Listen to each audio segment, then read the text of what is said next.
Pahalgam ఉగ్రదాడిని quad నేతలు తీవ్రంగా ఖండించారు.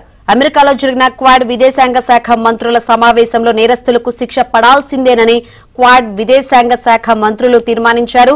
ఉగ్రదాడికి పాల్పడిన నేరస్తులకు, ఉగ్రవాదాన్ని ప్రోత్సహించే వారికి త్వరగా శిక్ష పడాలని సంయుక్త ప్రకటనలో పేర్కొన్నారు. ఉగ్రవాదంతో సహా హింసాత్మక తీవ్రవాద చర్యలను క్వాడ్ ఖండిస్తుందని, ఉగ్రవాదానికి వ్యతిరేకంగా తీసుకునే చర్యలకు తమ సహకారం ఉంటుందని అమెరికా, జపాన్, ఆస్ట్రేలియా విదేశాంగ మంత్రులు తెలిపారు.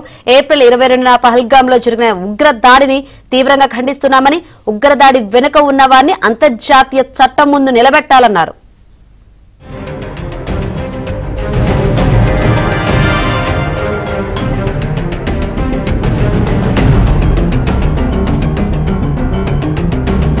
మానించారు.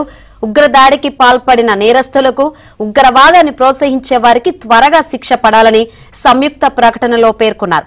ఉగ్రవాదంతో సహా హింసాత్మక తీవ్రవాద చర్యలను క్వాడ్ ఖండిస్తుందని, ఉగ్రవాదానికి వ్యతిరేకంగా తీసుకునే చర్యలకు తమ సహకారం ఉంటుందని అమెరికా, జపాన్, ఆస్ట్రేలియా విదేశాంగ మంత్రులు తెలిపారు. ఏప్రిల్ 22న పహల్గామ్లో జరిగిన ఉగ్రదాడిని తీవ్రంగా ఖండిస్తున్నామని, ఉగ్రదాడి వెనుక ఉన్న వారిని అంతర్జాతీయ చట్టం ముందు నిలబెట్టాలన్నారు.